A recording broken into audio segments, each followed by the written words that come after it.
Our next style is funk. And funk is a really fun flavor because it blends elements of jazz, rhythm and blues, and soul. Now the essence of funk is really the rhythm, and we're going to be playing a lot of 16th notes. Now you don't hear a lot of funk played on acoustic guitar. It would really be electric guitar playing in a band situation with bass, drums, a whole rhythm section. But we can recreate that feel using 16th notes.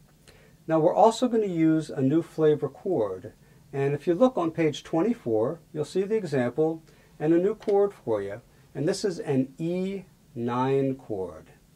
Now an E9 chord, it's fingered similar to a B7 but adding the second string fretted as well, and it's also a little up the neck.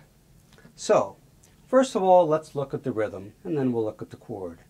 Now the rhythm is all going to be down, up 16th notes, 4 to a beat. So it'll sound like this. 1 E and a 2 E and a.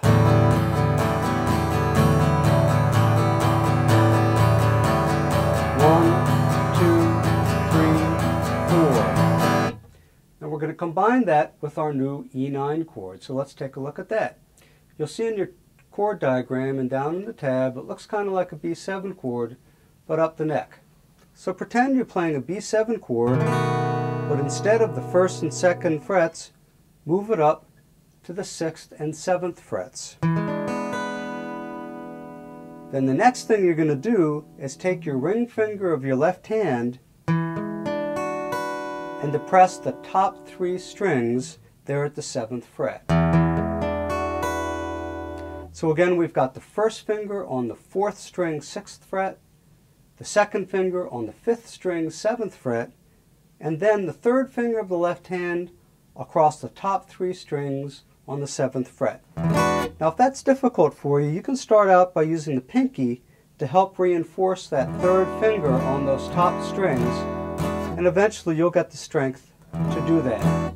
Don't forget also you've got your thumb on the back of the neck to really press down and get some leverage on that chord. So now we can combine that 16th rhythm with our new 9th chord to get a funky sound, because funk again is like jazz and rhythm and blues and soul all mixed together, and these dominant 7th and 9th chords are used a lot. So let's look at that E9 chord with that 16th rhythm strum. Would sound like this. 2 E and a 3 E and a 4 E and a.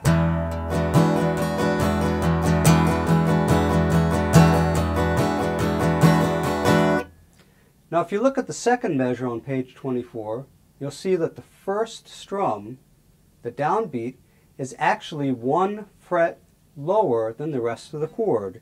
And what you do is you take your E9 form and you move it down 1 fret so that it's at the 5th and 6th frets. So it's essentially an E flat 9.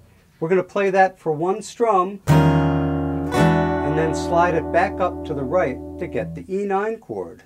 So you've got down, slide, and up strum. And now those 2 measures are going to sound like this. 3 E and a 4 E and a.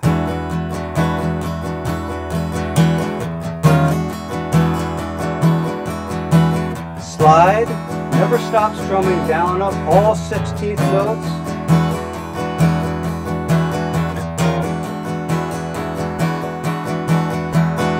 And you can do a lot of fun things. If you lift your fingers up just slightly and get kind of a muted sound, you can intersperse that. So you might have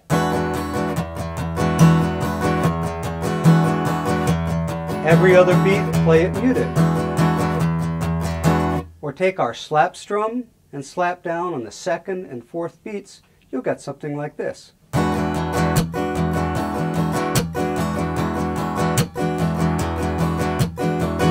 Combine that with a slide, and now the example on page 24 sounds like this. 3 E and the 4 E and a.